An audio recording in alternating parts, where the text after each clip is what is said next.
This podcast is brought to you by Infinite Resources, a local staffing agency connecting diverse job candidates in central Iowa companies. Amplified. So, but thank you for joining me, Rob.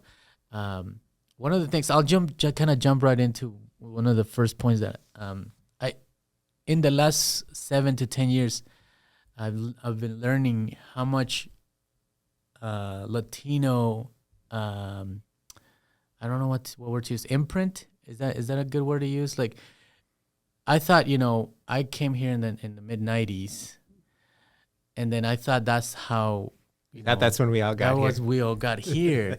But the more I kind of go out into communities and just kind of see, I'm learning that it was known as the 60s. And then your family came in the 1920s.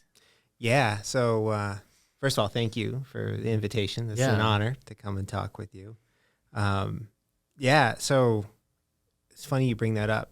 It was about 4 months ago, I guess. My dad and I flew out to Northern California for a funeral for my great uncle. My dad's this is the last surviving person from that generation. Oh. He was in his 90s, and he had lived through cancer. He'd lived through Parkinson's. He was amazing. Ramon Castellano. And he would tell me stories. I'd call him because now I drive around a lot for work. And so I'd call him because whenever I'd call him, I couldn't get off the phone for like 45 minutes or an hour. He just wanted to go. Yeah. So I'd do these long drives, and I'd call him, and he would tell me stories about they grew up in Des Moines. And so, he was born here. He was born in Iowa. So that would have been, the 20s and 30s. Wow. And they were migrant workers. That side of the family. He was my grandmother's side of the family. Grandfather's side of the family, they came over.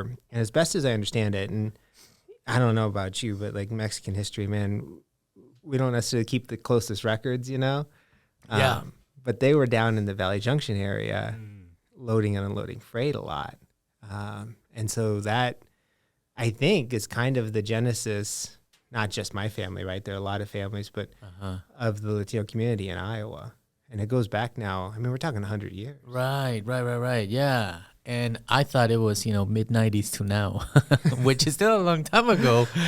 But that was 30 years ago almost. But it feels like that's when it became what it is right now, though. Because I always talk about, I graduated from college in 2002. I grew up in Des Moines, come back here, work here for a couple of years, start doing a little Latino organizing. And then I got a job to go out to Washington, D.C., worked out there for 4 years. I came back, and just in that 4-year period of being gone, the dramatic turnover in the human infrastructure in our community. Because everybody who's like you, who either came over or were born in the 90s or late 80s, they were establishing themselves now. Right. And so you had all these organizations and all this organizing activity, and it was amazing, right? Because it had changed and then it just, every couple of years, I'd just kind of look around, just take a moment, get out of my head and look around and see what everybody was doing. And it's been so impressive. Right. So you've seen it from, you've seen the evolution of and the growth of it. Yeah. Why do you think that communities like the Latino community or immigrants, like we have this urge to organize and get together and like move each other forward? I mean, and we can only speak for the Latino community, right? Because there's Asian, there's African nations that are also migrating here, and Eastern European. But why is there this need that we have that to like organize and get together? There's probably some social scientists somewhere that can probably give a better answer than I can. I always look at it as you got to be real about what you have or what you don't have. And we don't have a whole lot of wealth. We don't have, compared to the rest of the country, and certainly just in Iowa, educationally, we're not as advanced. We don't have all the graduate degrees and doctorates and all that kind of stuff you see in other communities. we don't have the political power Uh-huh. that you see Right. elsewhere, right? So some of it's just practical. Like Yeah. if we want to be determinative of our own destiny, then we have to organize, and we have to be greater than the sum of our parts. And then there's a lot of history there. There's history just in Iowa, right? The Placentias and Mary Campos, and my dad ran for city council back in 1979. Oh, wow. Yeah. Okay. So we've been raising our hands. We've been organizing for a while, and I think we just continue to build on that. And then even further back and all over the country, we've got examples of where we've made growth when we Right. band together. Yeah, that was gonna be one of my questions. Like, where does because you're a political organizer, is that? that's right. And you're I got a lot of hats an on. Yeah. advocate. Yes, you do a lot of things, and I want to touch on them. But where does that come from? And so you mentioned your dad, Yeah. Ren. Is that kind of where you're? Yeah, a little bit, right? I got to give credit to both of my parents, first off. My dad ran for city council east side of Des Moines in 1979. Ended up being the only time he ever put his name on the ballot. Didn't win. But he always had the sign, the yard sign. Oh yeah. And so that was the year I was born. So obviously I don't have a memory of that campaign. Okay. But then as a kid, down in the basement in the workroom, there was an Xavier Barron for city council sign in the corner, just kind of propped up in the corner. And I always remembered that, right? And so that stuck in my head. And then my folks, when I was born, they named me Robert because they wanted to name me after Robert Kennedy, who was a U.S. senator, ran for president. So I start reading about the Kennedy family and, kind of get inspired. And so that helps. And then my family, the dinner table conversation was always about what was going on in the world. Oh. And it wasn't okay. just, complaining, right? It was about like, yeah, this person is doing this or this person's doing that. And it was a little inspiring, right? Yeah. And so you start to put all that stuff together and realize, yeah, I kind of want to live a public life. I want to be out there. Okay. Yeah.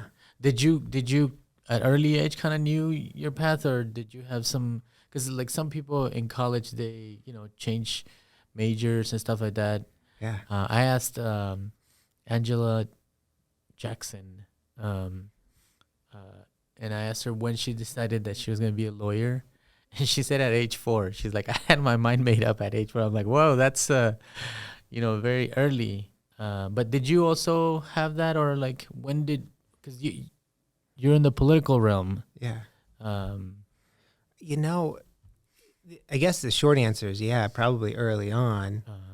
But this is the type of work that it evolves. So I had no idea, like the job I have right now, I had no idea I'd be doing something like that 5-10 years ago. Right.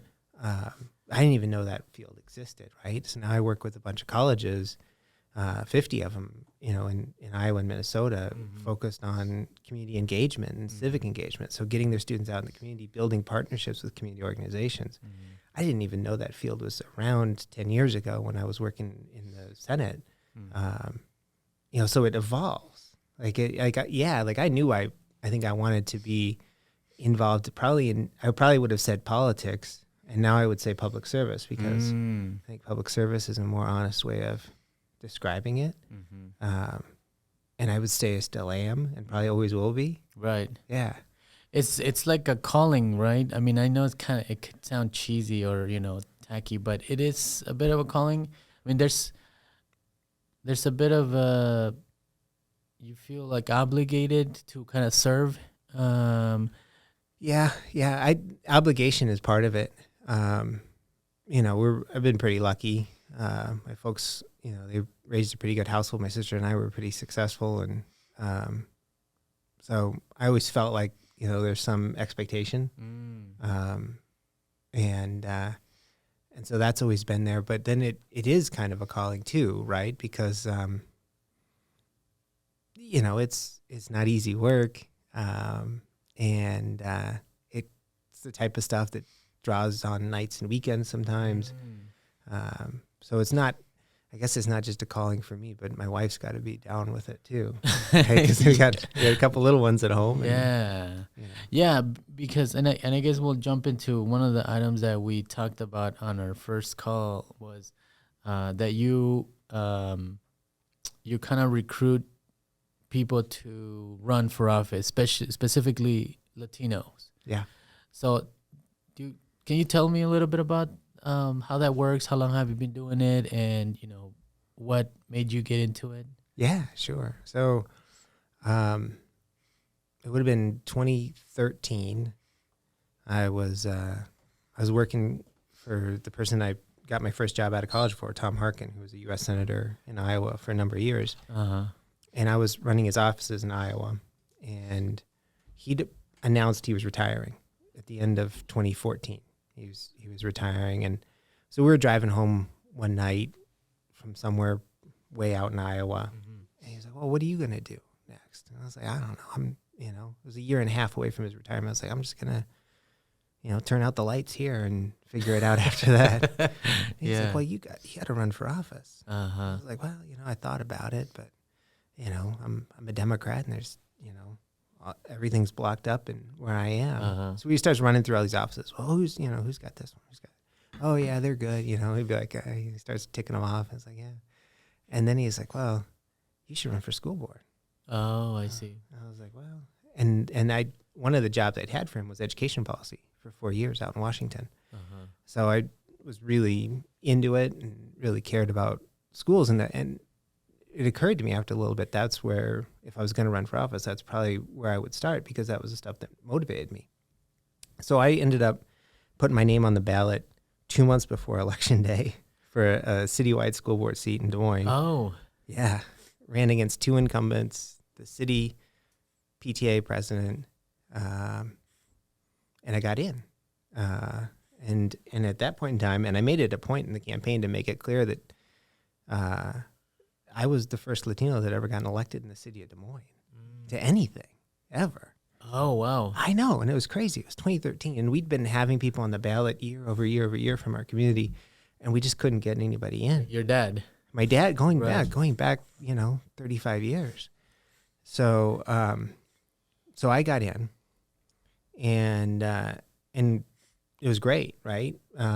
Started the service, and then not that long after that, a couple of people, Rocio Hermosillo was one, Edgar Ortiz was another, here in Des Moines. They reach out to me, and they're like, "Well, I'm really happy that you got in. I want to run now too." Oh. So, like, "Hey, okay." So I went out to lunch with both of them, I think, and sat down and told them everything. These are all the things that worked well for me. These are all the mistakes I made. And then at that point in time, so you found yourself coaching them a little bit through the process. Yeah. And so we were getting into, it was probably about 2014, 2015 at that point in time. And so they were going to be up that fall. And a friend of mine, Omar Padilla, and we were both leaving the Harkin office at that point in time.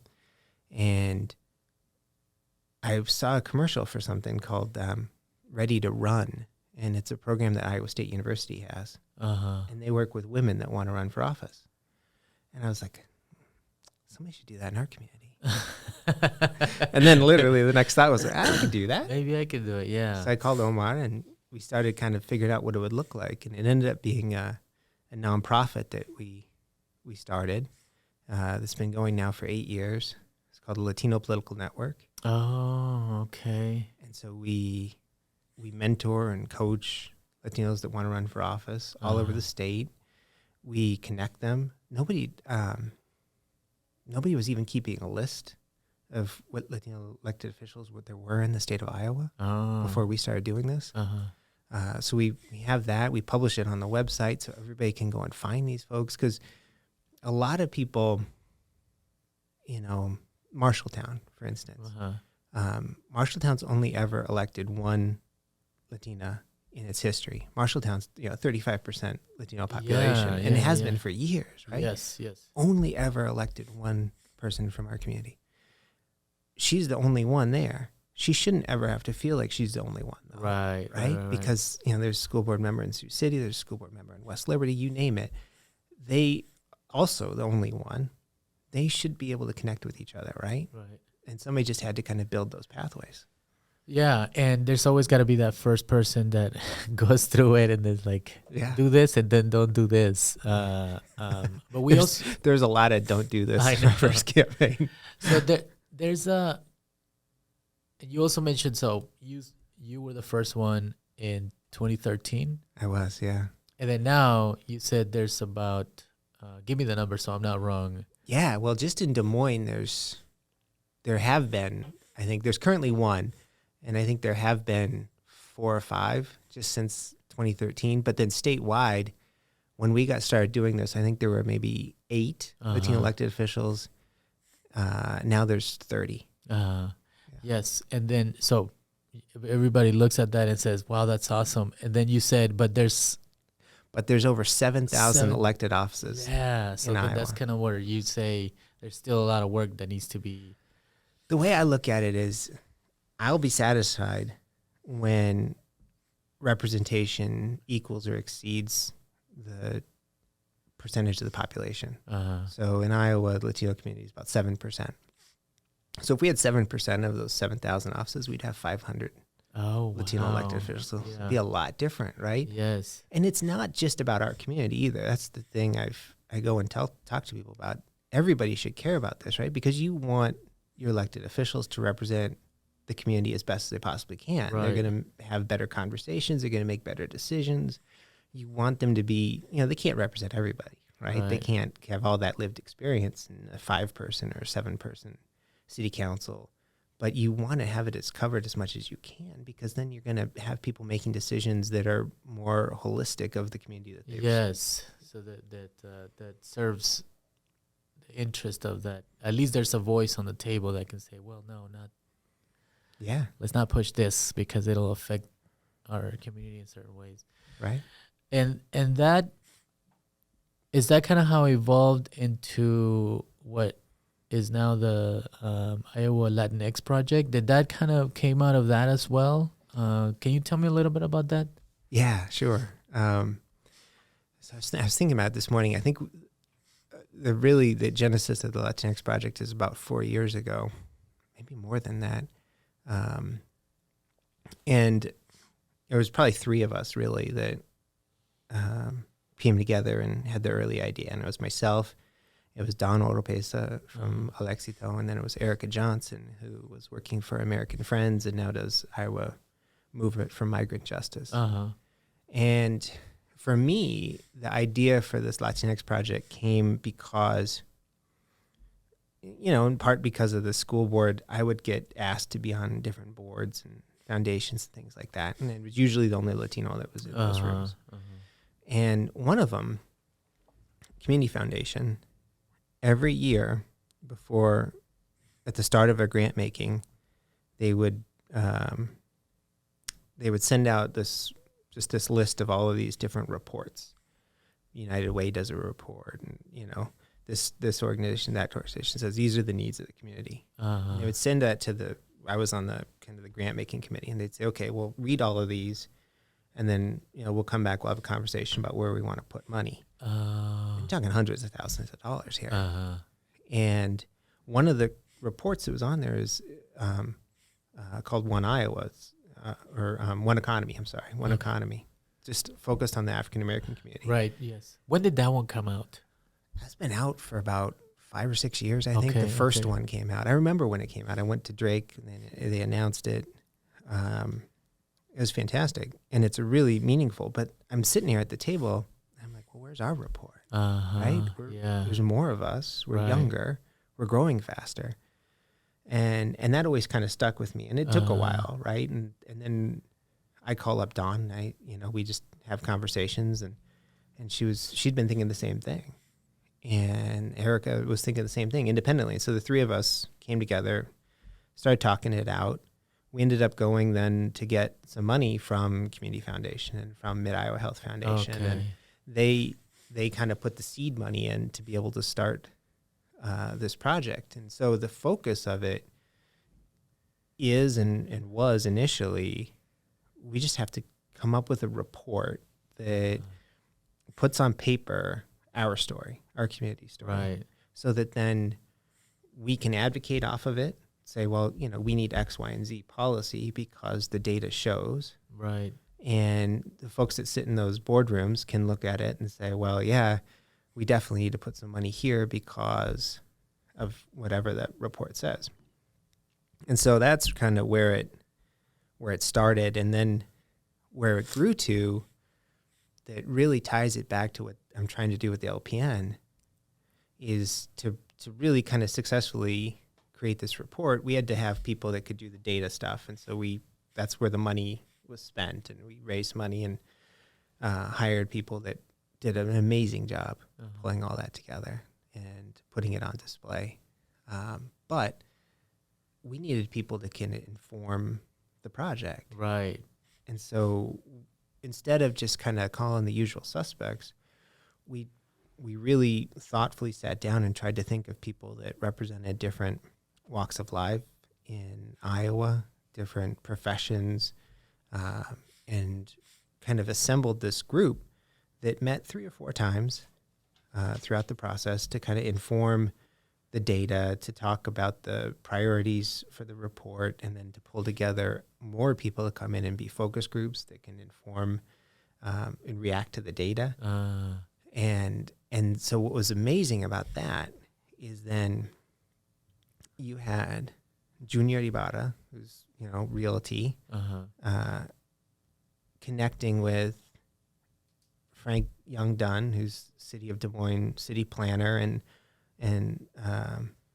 Susanna DeBaca, who's the president of the Business Record, business publications. And all of a sudden now, Junior's on the board for the Polk County Housing Trust Fund. Not all of a sudden, right? He earned it. But the connections happened through that group. And then they build off of each other. I see. And so then it becomes more than just a report, right? Now all of a sudden we're doing what I talked about doing with the Latino elected officials, is nobody's just islands in the sea anymore. We're connected. We know each other. We can support each other. That's how we organize. That's how we grow. Right. Yeah. So this Iowa Latinx project, I signed off as ambassador to communicate the project, and I'm learning how to. And we went to a training, but so it's. You hired a couple of people to do the numbers. Let's kind of go one step at a time so people understand a little bit. Yeah. So what are they PhD in statistics? Is that or what's their title? That's a good question. They actually work out in Minnesota. One of the people was a faculty member at Drake University here for a long time. She moved up to Minnesota. And then Darcy Vandegrift is her name, and then Joel Hudding is the other person. And it's just the two of them, and they have this little firm. Okay. And Darcy kind of came up with the whole process of, okay, let's bring people together, ask them to do these things, and drove that. And Joel was the data guy. Oh, okay. And so when we wanted to know, for instance, what is the economic impact of the undocumented community in the state of Iowa, nobody had those numbers. Joel figured out how to go get those. Oh, wow. And then he designed this database, this interactive database on the Iowa Latinx Project website, where you can go on and you can look county by county in the state of Iowa now and kind of learn the story of the Latino community in that county, and then compare it to other counties. So you can see what's the home ownership. You can type in Polk County and it'll give you all the data on graduation rates, home ownership, all those types of things, educational attainment. And then you could say, okay, well, what does it compare to Potawatomi County? How well are we doing? And how does it compare to Marshall County? And that's how you could start to ask better questions then, and then advocate for things. Right. And it's all free. It's all, the report itself, you can download it from the website, the interactive dashboard. You can interact with that as much as you want. It's all it's a resource for our community. Right. Yeah. And I've surfed around it, and it's so well done, and it just, flows really well. And I felt compelled to sign up for it because most of the time, without this pre-Iowa Latinx project, my points were always like, yeah, we make a lot of, we very entrepreneurial. We buy things, we buy houses, Yeah. we buy, but it's very, it sounds like my opinion, is very opinionated, right? And I'm passionate about it, but it's like, that's where it ends. And how do I make somebody on the other side understand it a little bit more? If they just feel like, well, you're Latino, of course you're talking good about them, and of course you want to, but this just takes all that away. This project takes all that away, and it just like, here are the numbers, and so this is why, the importance of, so it for me at least, it cleans up a lot of that. It adds to it, right? Like, you have the first person knowledge, you have the passion. That's enough to get somebody's attention, to change their mind. Then you bring in the data, right? Because they're dispassionate, not in a bad way, but this is not their community, perhaps. This is not the life that they're living. But if you can make the point on their turf that what you need, they can provide, then that's how we start to advance. Right. And so that's what this is. It's just it's all this data that, we've never really had access to. And it's something to live on forever too. Yeah. So these are 2020, 2021 numbers. I think that's right. And then I believe like you guys are working on keeping it updated. Yeah, fingers crossed. I think, it always comes back to money, and, it's kind of it's a nonprofit type of thing. So you have to go out and raise money to be able to pull the data. And to hire the people to be able to do the work. But I think the goal is that every couple of years we'll always be able to keep updating the data, and that's what One Economy did. So they are on their second report already. Oh, okay. They put the first one out a few years ago. They came back with a second one, and then they had policy recommendations, and that's what we're working on right now too. Oh, I see. And we've got different committees. So I chair the education committee here in Central Iowa, and we're just focused on right now connections between schools and parents. We did a survey. United Way helped us out with that to ask like what the local school districts are doing to connect with Latino families, and then we want to, or as the year goes on, we're going to start convening some families and having conversation about what they like that their school is doing and what they wish that they were doing that they're not. And the idea then is that's a resource that we can put out that will hopefully make our school districts better able to serve Latino families. Right. Yeah, because it's broken down: education, immigration, housing, and business. Business and economy, and health. Yep. Right. So 5 areas. Right. Yeah. What is the number, or what numbers have stood out to you that you were like, what? Like that you had no idea? Don always comes back to the home ownership rate in Marshall County relative to Des Moines. The Latino community has a much higher home ownership rate up there than they do down here. Okay. Which is important because, that's wealth generation for our community, and generational wealth. That one sticks with me. I knew a lot of the data on graduation rates, and I knew that there was a 14-point lag. Iowa has a very high school graduation rate, always in the 90s. Okay. And the Latino community is always in the 70s. Okay.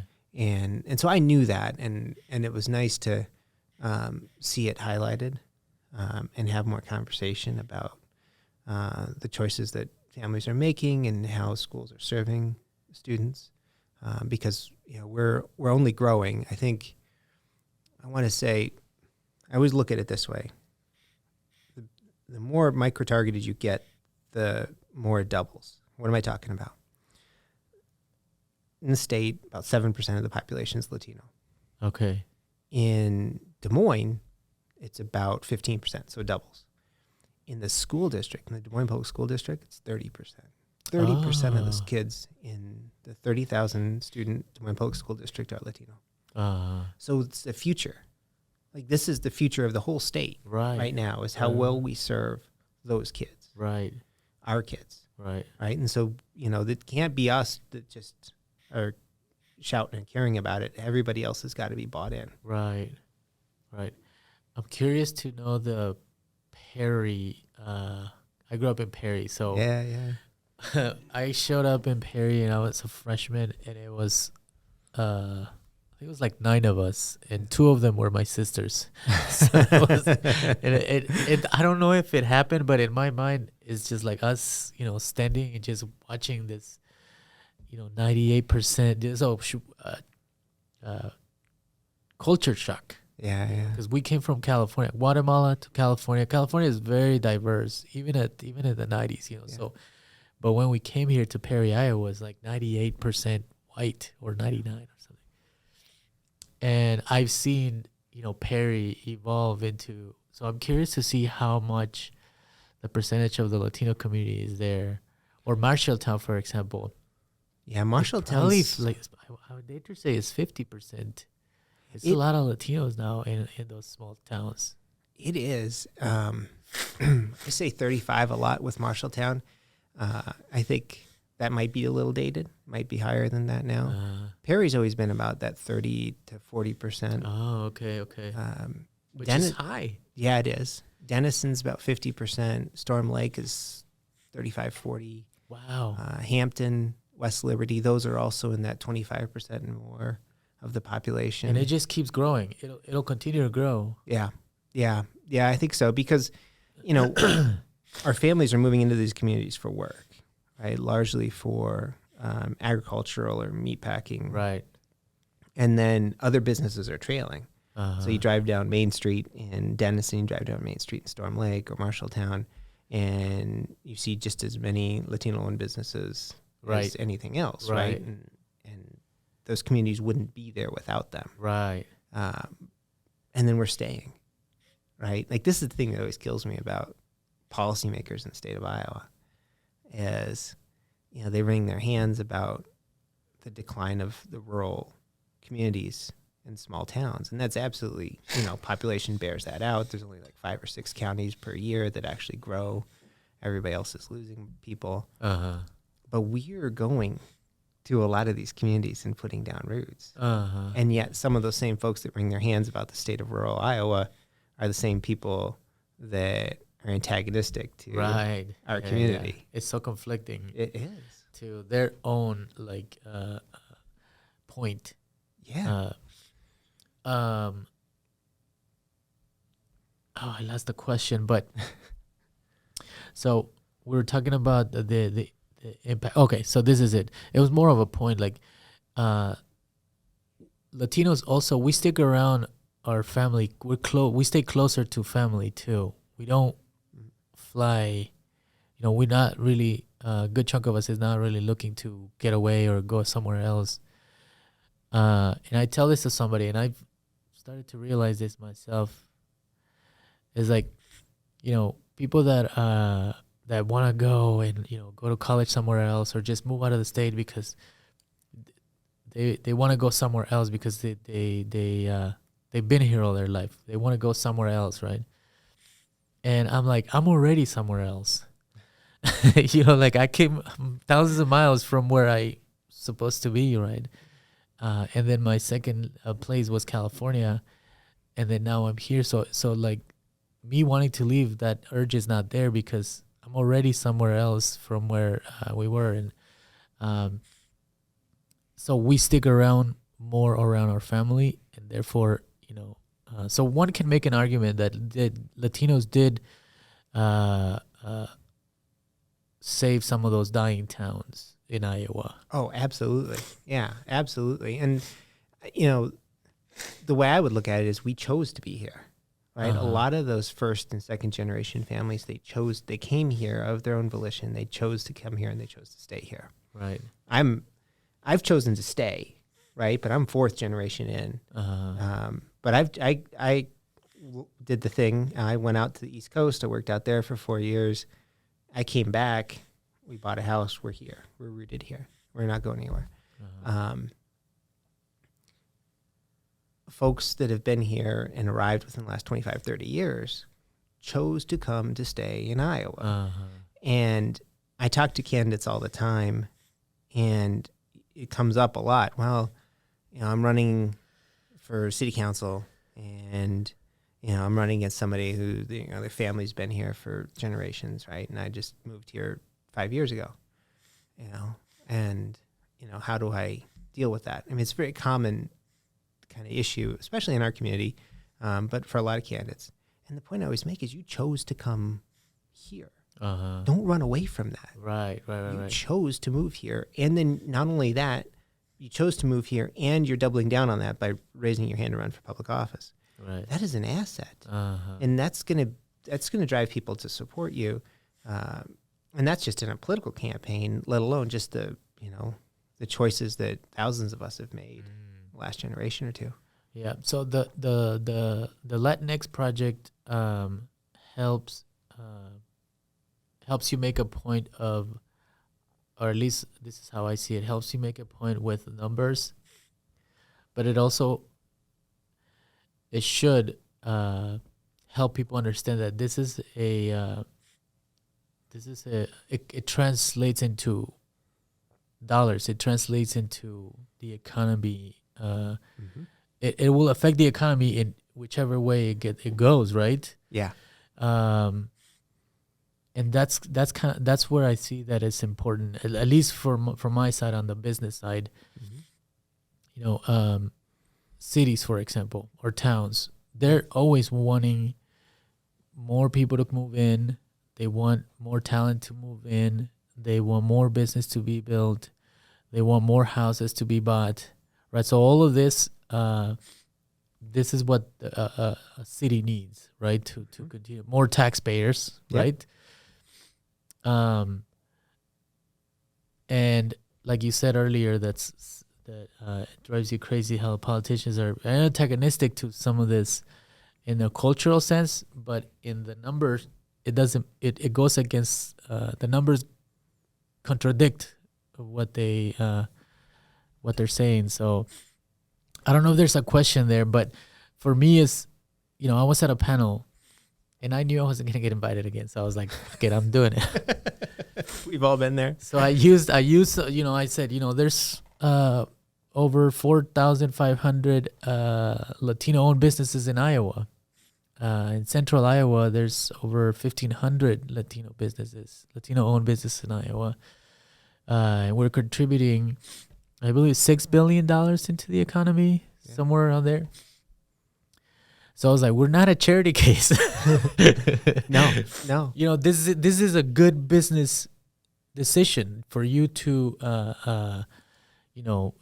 do business with us and open up resources and, how much are we contributing to the economy? And I was there, and there was, it was like a procurement kind of panel. Yeah. And it was like the city of Iowa City, the city of Urbandale, like procurement people that work for those cities. Yeah.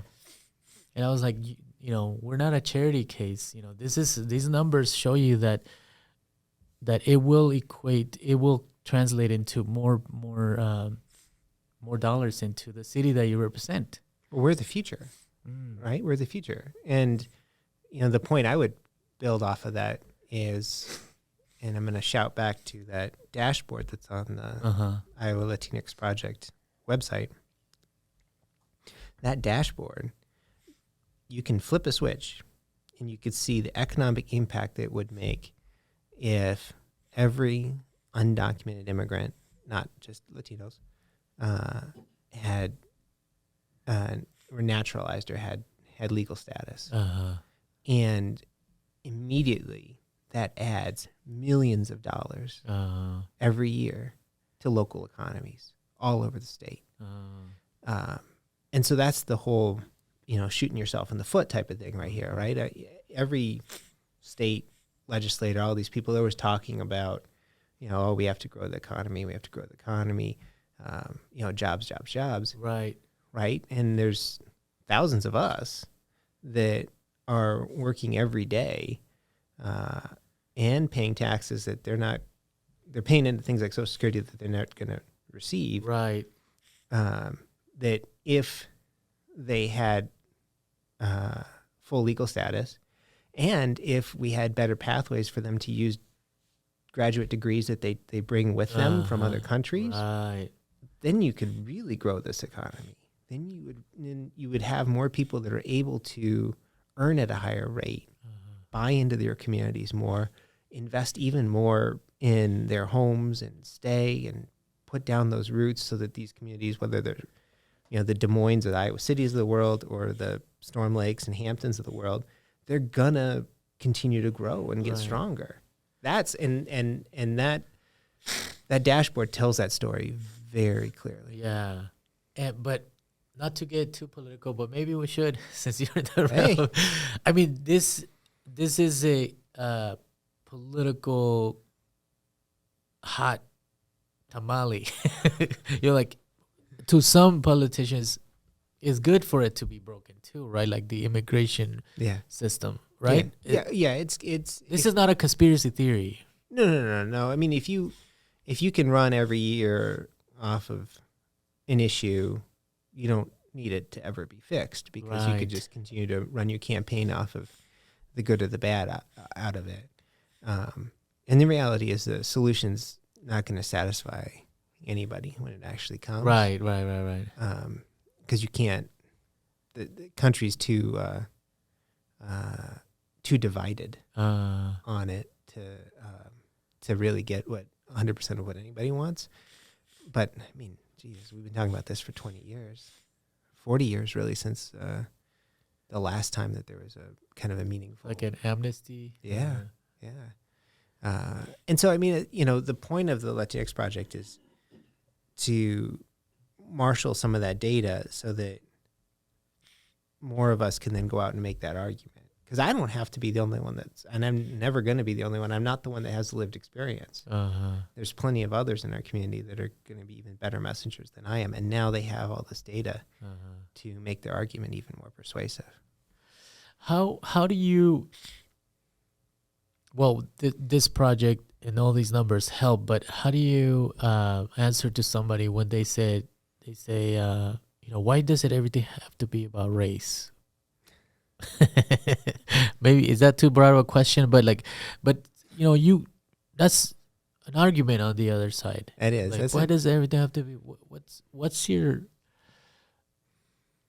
rebuttal for that one? Well, in a lot of people's lives, everything is about race. I think that, the way that you're perceived impacts the choices that you make. So let me tell this story. I said earlier, I was the first Latino that got elected in Des Moines. And I put it on all of my materials, Latino, whatever, the things that would point people so they would know everything that they read. They would know, okay, yeah, I'm electing a Latino if I vote for this guy, right? Because I wanted to make that point. But also, generationally, my name has been anglicized. Barron is the pronunciation. It was previously Enriquez, and that was changed 3 generations ago. Oh, okay. I've been here for long enough that my native tongue is what I'm speaking right now. So there are reasons why I was the first one that got in, I think, that I will always believe. So your dad was on the ticket under what name? Barron. Oh, Barron. Yeah. Okay. But it was his dad before that changed the family name from Enriquez. And so my point is, I guess, you ask about race.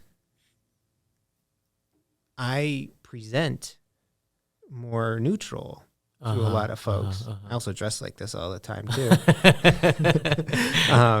And so I walk into rooms and I just, more and more now people speak Spanish to me when I walk in the room, but still I walk in the room and you don't necessarily know what you're getting with me. we had a candidate, very different situation, spoke with a Spanish accent, and he would have doors slammed in his face when he was knocking. And I'm sure that these were, probably doors there I didn't get slammed in my face. So race matters. The other point here is you look at all of this data that's in the Latinx Project, and it tells the story of where we are, where Latinos are relative to other populations in the state. That's factual. You can't run away from that. Right. It's black and white. And where it matters then is it's on us to pull together. It's on us to support each other. And we have to see the similarities. We have to see the shared experiences that bring us together and define us. And so that is about ethnicity. And that's where it matters. Right. It's almost because some people don't like identity politics, right? But this isn't. I don't think this is identity politics. This is no. I mean, the whole identity politics is kind of like a hammer that people try to use to get out of arguments. I mean, okay. And some identity politics is just brutal, right? I think there's a lot of. I talk about how a lot of politics is transactional, right? Like party X comes to our community and says, well, we need, 2,000 votes by November, and they'll throw some resources at you and say, okay, can you go get us these votes? And then like the day after the election, win or lose, forget about the you're done, right? Because they're structured to win an election and then they all go do other things. And there's no kind of long-term growth and development within a community like ours. That's where it's transactional. That's transactional politics. That has a branch of identity politics, right? Because it's like, well, can you get votes from this community? Right. That stuff I've got no time for. Right. The reason I'm doing the LPN and the reason I'm bringing some of those strategies over to Iowa Minnesota Campus Compact is because we have to do what my old boss, Senator Harkin, used to say is build the ladder of opportunity. What's that mean, right? We all climb this ladder in our lives, right? We go to school, we graduate from high school, we go to college, buy a home, get a job. Like those are all rungs on that ladder, right? And the higher you climb, you get elected to office. You get on a board. These are things that get you a little higher up, right? But not everybody has the same access to that ladder. Right. The rungs aren't all there for everyone. So what we have to do then, and the reason this all matters, is we have to constantly be looking around for areas where rungs need to be added to that ladder. And we would know, you would know better than others where those gaps are. Because you've already climbed that ladder, right? And others have. And so that's why politics needs to be more representational than it is right now. Because a lot of politics is about adding rungs to that ladder. But if the same folks inhabit those seats, they're going to miss the spots where that ladder has gaps. And so that's why we have to make sure we have more and more folks that just represent different aspects of our community that can come in and say, actually, no, this doesn't work for these folks because of X, Y, and Z. Right.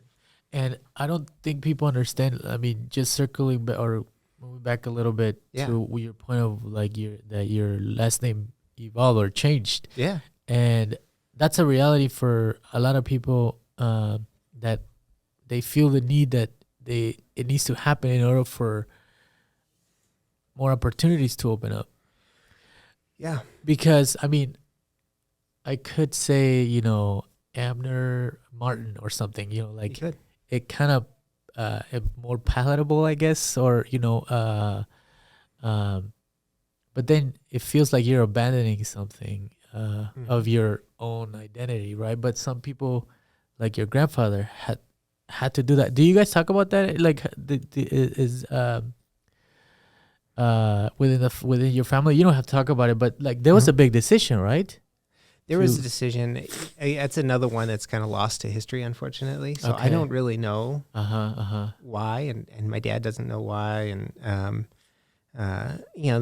we have ideas and things, and I'm sure that some of it, I think there was some family dynamic that was in there, and I think there was also just some rationality. Right. Like Barron isn't necessarily Barron. It could be Barron.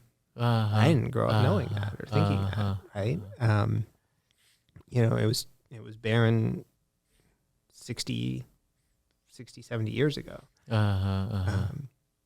And I believe in my heart that helps explain how I got to where I am right now. And just in the way that, a lot of what we do in life, we put effort into it, but then there's forces that are beyond our control that will determine whether we get there or not, and how we get there, and who's there with us. Right. And so there's, you only control so much of your destiny. Right. Yeah. I mean, there's been, studies that even in real estate, for example, that there's disparities that, African Americans, or if you have your name is too Black or too Latino, then even loans or even showing you the houses is you're limited to, because that, so when people say that it's not everything is about race, sometimes it is. And I'm not intellectual enough to break it down, but I have my experience to speak of, and it does make an impact. It does. When somebody sees me and hears my last name and sees the color of my skin, that plays a role in their decision making. Not everybody, but some. So I'm sure that there's been some doors that were not open for me just because of that. Mm-hmm. Yeah, I don't think that's really all that controversial to say, right? We, as human beings, we function based on kind of what we see and interpret and make all these decisions very quickly, and so it's actually quite innocent of a reaction. The reality then is you just can't deny that people see and perceive people of color differently when they walk into a room, and so that's the problem. That's where it gets to be bad. Is we just have to have honest conversations about acknowledge this stuff. It. Yeah. What do you see the political field right now as far as like representation for Iowa, for Des Moines, for the Polk County? Is there anybody that's on the come up? Yeah, there always are. So we're having this conversation. It's 2023 right now. 3 years ago, there was not a Latino in the state legislature ever. Had never been one. And now there are two. Mark Cisneros out of Muscatine and Adam Zabner out of Iowa City. Okay. And Adam especially, 20s, maybe 25, 26 years old, pretty young. Venezuelan, second generation, and bright, works very hard. He's going somewhere. Right. There are people like Maria Alonso, who now holds my seat on the school board, who is just fantastic, works incredibly hard. So yes, and the fun thing about what I do with the LPN is I care a lot more about odd year elections than I do about even year elections. Everybody else, all the money and all the attention is always on the even year elections. That, when the president is running. Yeah, millions of dollars get thrown in those. I said earlier, the 7,000 elected offices in Iowa, 4,000 to 5,000 of those are up every other odd year. And most of those campaigns require you not to raise any money, which we think, well, yeah, politics costs money, and a lot of Right. it does because we see the big ticket stuff. Your average city council race, you don't have to raise any money. You have to maybe in a smaller community, you might have to raise 100 votes or 100, get 100 people out to vote or 200 people out to vote. In Des Moines, it's a lot more. You know, other larger communities, that's the case. But the bar to entry and these local offices, which are city councils and school boards, those are the ones that are up in Iowa in odd years. In states like Minnesota, it's different. They're up all over the place. But the bar to entry in Iowa in those odd years is really low. Right. And there's so many offices that are open that's where we make the biggest jumps forward. We might get one Latino elected, 2, 3, maybe statewide in an even year election because there's fewer offices that are up. They're controlled by the parties and they require more money. Right. Because there's a bigger turnout.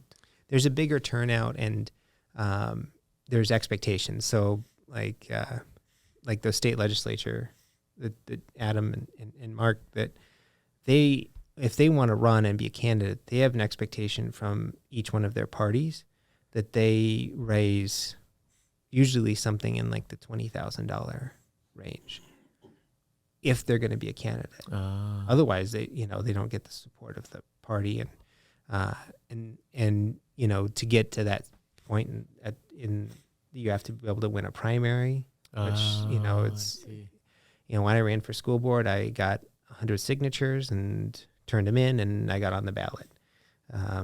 So on you're saying the odd years are the ones where more focus should be put on because it's easier to.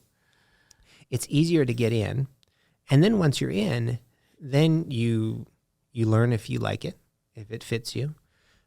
If you find that it does, you might then want to progress up and might want to go to a different office, maybe a county office or a state legislative office.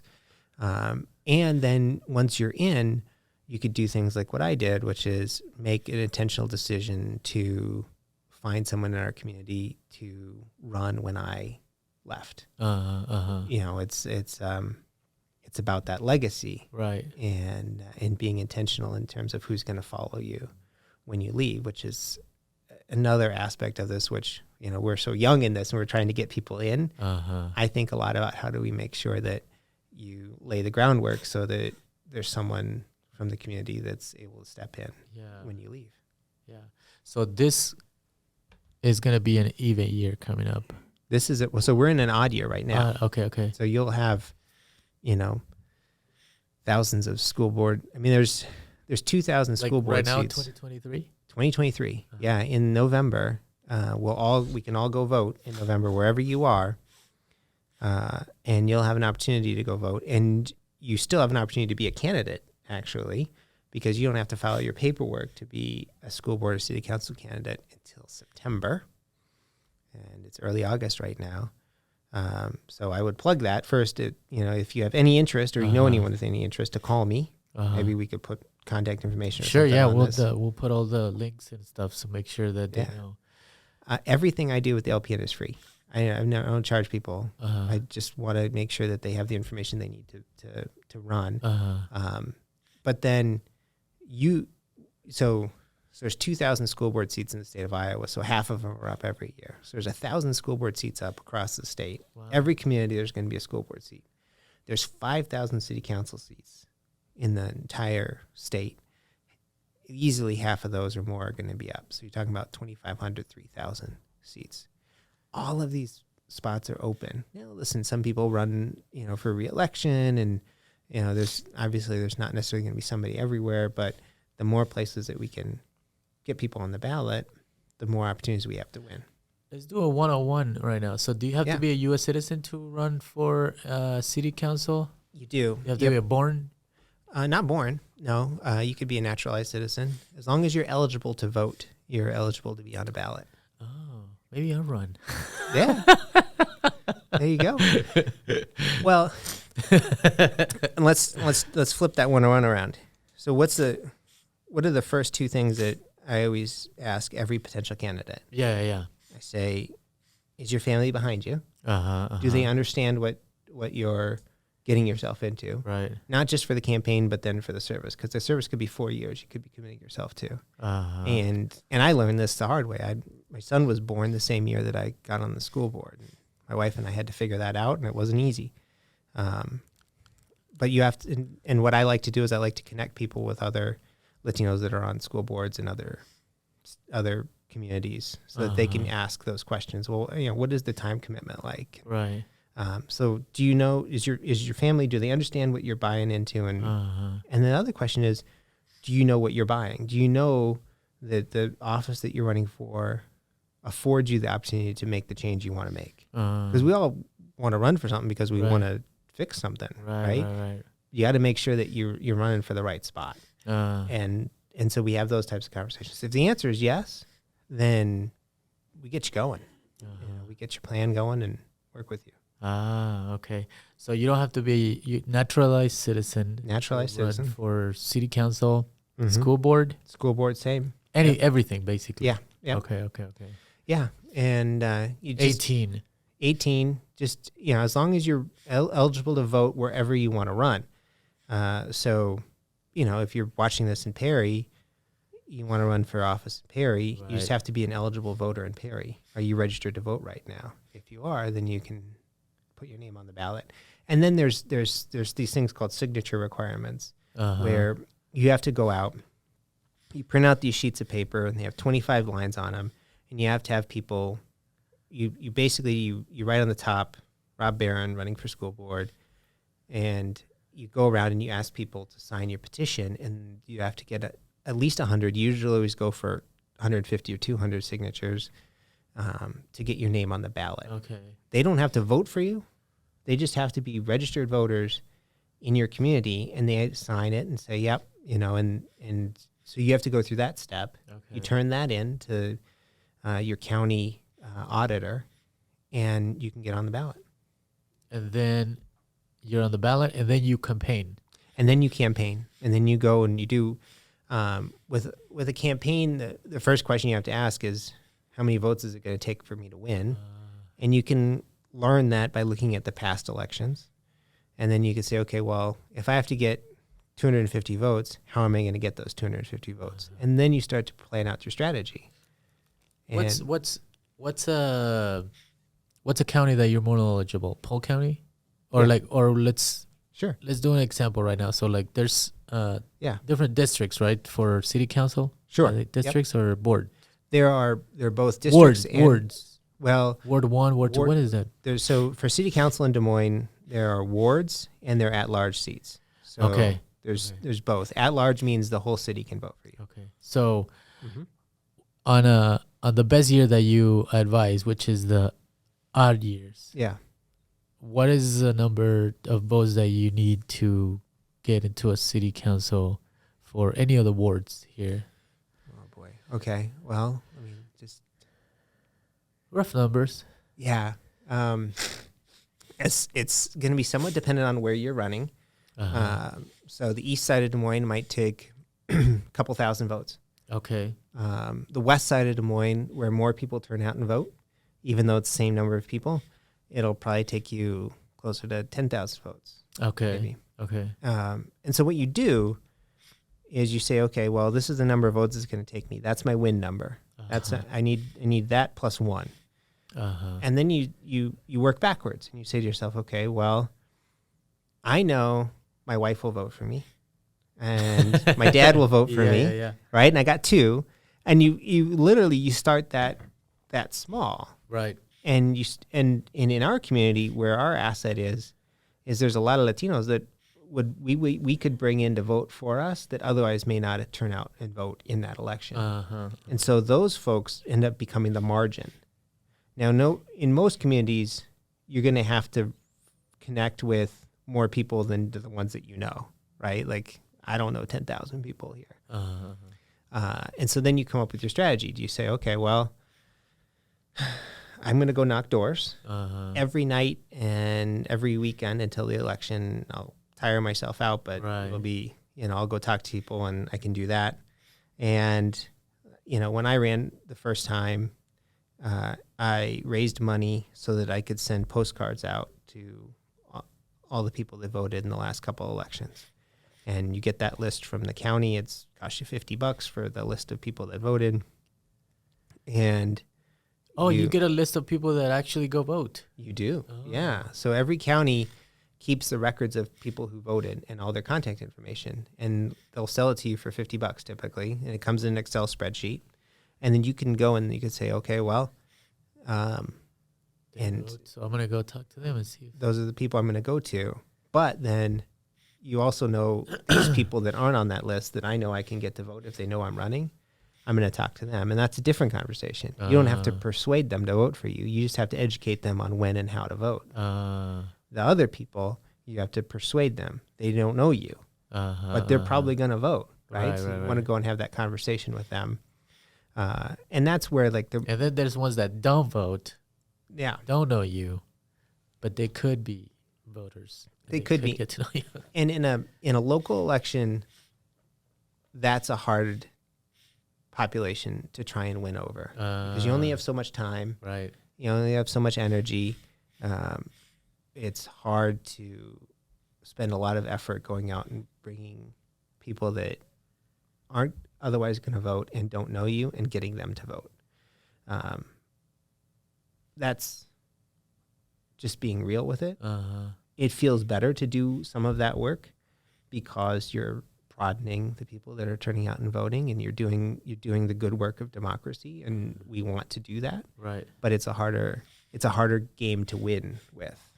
Right. Because there are some, just like for president, right? Like there's some voters that are disillusioned, detached. They don't participate in it. Yeah. So, school board supervisor, county supervisor, like what are the offices that are like? Sure. So there's actually a whole lot of elected offices. But the ones that I would focus on are city council and school board. City council and school board, those are the odd year elections. Okay. They're nonpartisan, so you don't have to be a member of a political party to run. Okay. Those are the ones that happen in November of every odd year. In the November of every even year, you get county elected offices where those are partisan elections. You get state legislatures. You get statewide offices like the governor or a senator or even a presidential race. That's when those things happen. And that's when all the money goes in. Right. And really goes to push people out to vote. And then everybody attaches themselves to those tickets, right? Is that basically that's how you do it? Yeah. Wild. Well, this has been a very educational, podcast because a lot of people, young Latinos. So we're the youngest too, by the way. We're the youngest demographic. We are. Yeah. We're the youngest by about 15 years. Right. Per median age. Yeah. So so when I used to network, I would go here in Iowa, go to a networking event, and it's like 100 people, and it's like me and maybe a black guy over there, maybe a Asian person over here, or just very. And we started the Latino Trade Network, and this gal, she's mid-20s. I met with her. And she just like, oh, I'm glad that one of these things exists. But she only knows this type of network group now. Mm-hmm. I know the one from 10, 15 years ago. Mm-hmm. So I see the flip, right? Like we flipped the switch. Now we have a network of Latinos that you come in and it's majority Latinos and business owners and professionals and, organizers and all this stuff. But, young people like her, she sees now, and those are the ones that I feel like you need to reach, right? That we need to reach, so they don't have to go through the same process of learning. Now there's somebody there that can walk you through it and help you. So hopefully somebody listens to this and they reach out to you, and if they do, let us know so then we can see if you reach one person, that's good, right? It is. And it's not necessarily about, yeah, I want to run for office in 3 months. Uh-huh. That's great. If you do, I'll help you. You might want to run for office in 10 years. I can still help you there too. Because a lot of the choices that you make take some time. Like the best candidates are the ones that they've already invested in their community. They're connected through local organizations, and that takes some time to do. And maybe you don't want to, maybe you can't see yourself in elective office right now, but you know you're passionate enough that you want to do it. Well, let's have a conversation then. We could talk about the things that you can do in those 5 or 10 years or whatever it is that's going to be your build up to when you think you're going to be ready, because you can make some choices that'll make that campaign more successful for you. So it's not just short term. You can start from. You always can. You know, like I said, I put my name on the ballot 2 months before the election. Like, what's a good time? Like a year? Oh no, for like the city council school board, I would say you want to know maybe 7 months out, and you want to announce it maybe 5 or 6 months out. And that's where, you know, there's different strategies for different elections, but you don't have to know a year out. I mean, you can start thinking about it. You can start talking to people, but your campaign doesn't really start going until the summer. And so you would typically, I would advise people to more than 2 months lead time is usually a good call. There's, like I said, there's a lot of things I did wrong in that first campaign. But there's an exception to every rule too. So I might say, yeah, you want to give it 5 or 6 months, and somebody could point to, well, they put their name on the ballot 3 months before the election, or me, and say, well, you see, I got through. And it's like, yeah, there's an exception to every rule, but you know, you want to be planful and ask yourself some of the questions that, besides those first 2 obvious questions you have to ask, that'll make you a better candidate. What's so the LPN is the Latino Political Network. Yes. What's the best way to connect with you through that? The website? Website's great. I'm pretty sure my phone number and my email are on there. If not, they're very easy to find. I'm not hidden at all. And then my day job is with something called Iowa and Minnesota Campus Compact, which is this network of 50 colleges in Iowa and Minnesota. And we do things like AmeriCorps and VISTA programs. We do student voting. Okay. We do a lot of like professional development with staff and faculty, and working with them on building relationships with their communities and providing best practices in that regard. We work with the member presidents of those schools and advance the kind of the field of community engagement in higher education. So you could find me there too, and everything rolls back to the same phone. So it's so what you do for your day job and what you do as far as community involvement, it all kind of.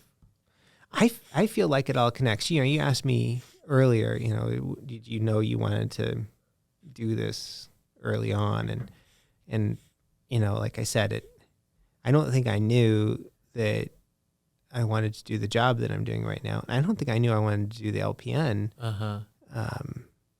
for a while, but I knew I wanted to be involved in public life. I knew I wanted to be part of the solution, and that part wasn't hard. It's just what happens is your road takes these little forks and detours, and you learn what's behind door number 2, and it's kind of interesting, or you learn what's behind door number 3 and you don't like it at all and you want to go back the other way. So I never could have guessed that I would be where I am right now, but this is absolutely what I want to be doing in life. Right. So you're just following kind of like instinctively, kind of the you're following your heart almost type of way. A little bit, yeah.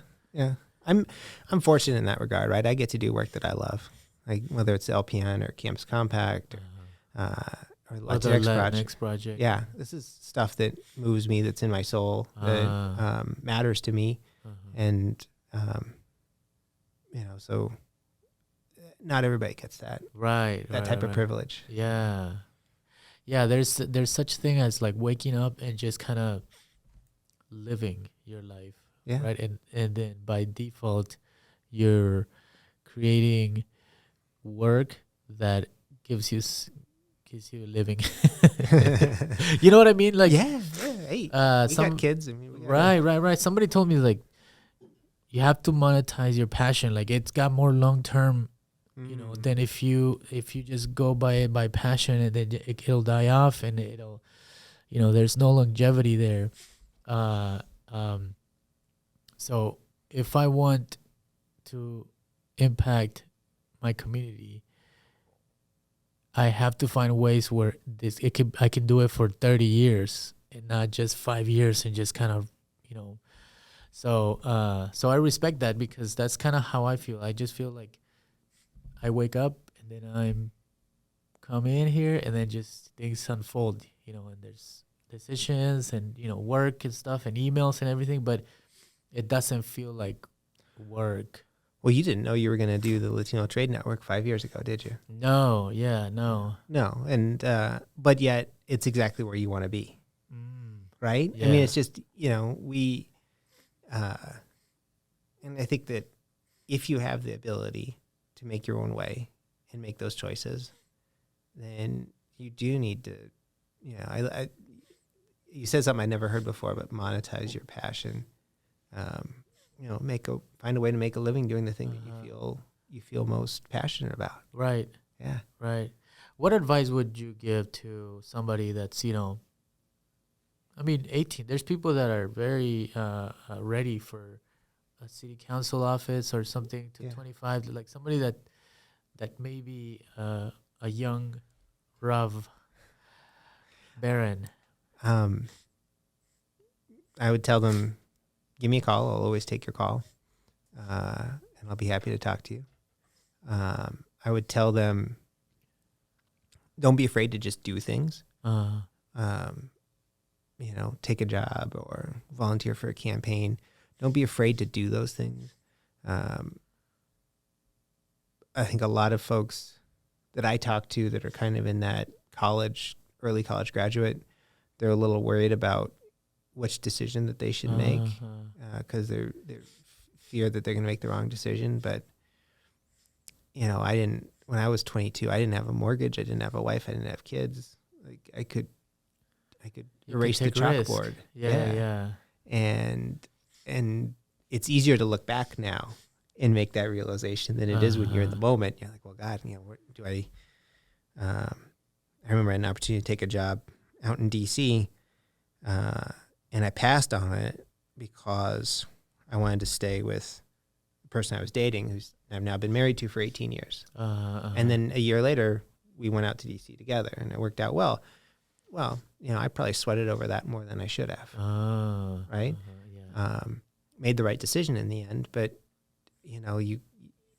that's not to say that there aren't a lot of right decisions that are out there. So I always try to relieve the pressure on younger people when they ask me that type of advice. Just do something, and if it's not the right thing, then you gain the knowledge of what you don't want to do, or where you don't want to be, or the type of structure you don't want to work in. You find out something. Yep. And as long as you still have a roof over your head and you can buy groceries, then you're okay. You're not any worse off. Yeah. Well, we'll leave it at that, Rob. All I'm right. sure we'll be running into each other again, because I really appreciate the work that you do, and learning more about the Latino political network, and it's the type of work where it also attracts me, where I'm like, how can I do my little part here to help the mission, help the mission. So hopefully we do it again sometime. The political season is coming, so I didn't want to get too political with the local stuff going on, and but I think those are fun conversations too. They're important too. So thank you very much for coming in, and we'll be talking soon. This is a pleasure. It's fun to better get to know you a bit more too. in other conversations, and I think we've both realized we've admired each other from afar, and Yes. hadn't really built that relationship yet. So this is a gift, and thanks. Yeah, thank you very much. I'm sure we'll have more and more conversation, either on the record or off the record. But like, it'll be exciting to have chats with you. Sounds good. Thank you. I appreciate it. Yeah. This podcast is brought to you by Infinite Resources, a local staffing agency connecting diverse job candidates in central Iowa companies. Amplified.